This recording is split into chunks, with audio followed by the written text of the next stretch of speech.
Making concise and precise notes for any exam is very, very crucial, and this little clip is dedicated to that.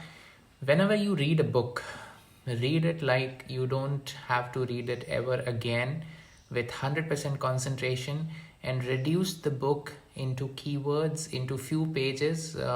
If you feel something is important, those keywords can be written, which will redirect your attention to that particular fact.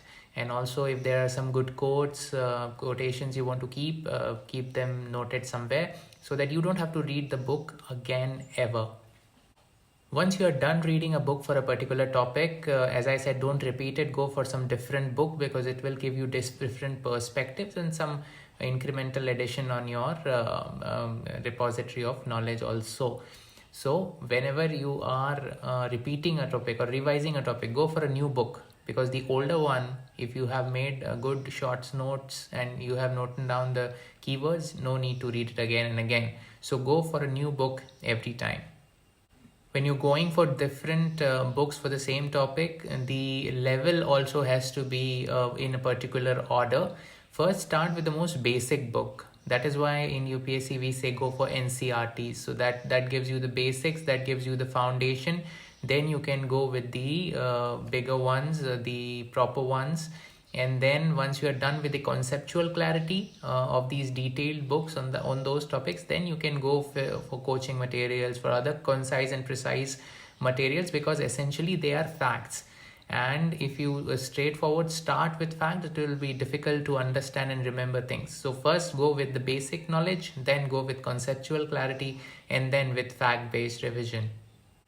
When it comes to current affairs and news papers, it has become more important these days to focus on these dimensions, and it is not very much convenient to revise all these newspapers at the last moment. So you must make short notes, brief notes on these current affair topics. Whenever you read a newspaper, if there is something new which you have not written down before, or which is something new to you, write those keywords in a separate register for current affairs. If the entire article or feature is very important, then you can just cut that from the newspaper and paste it on your register for current affairs. This you must do following few newspapers at least and few development magazines. It will ensure that everything is covered. And now these days we have current affair blogs also over the internet. So from that also you can get information and keep it in your current affairs register. When it comes to optional subjects and particular topics, you must understand that there are standard books for each optional. So let's say one of my optionals was public administration. So each chapter of public administration in each paper, I try to reduce it into one single page. And all these things are available on my blog also, a link to which I will leave in the description. So each chapter, reduce it into a one page full of keywords, and at the time of exam, just before the exam, one day before the exam, it is so convenient to go through all these pages. Another very important dimension is that you need to filter out what to read and what to keep out of what you have read. Because after certain years the trend keeps on changing. So my advice would be not to listen to anyone, but go for the last 5 years papers. Thoroughly analyze from your end the last 5 years question papers and see what kind of information is being asked.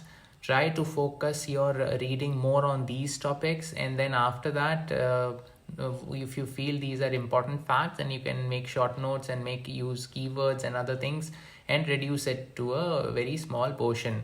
So this you have to do every day, and you have to adopt yourself with the changing pattern of the exam. You have to be well versed with what is being asked. Then you will utilize your time well, and you will remember the right facts. Because at the end, we must remember we are only human. We have a limitation on our memory, and we have to be very clear on what we must read and what we must retain for the exam. Thank you.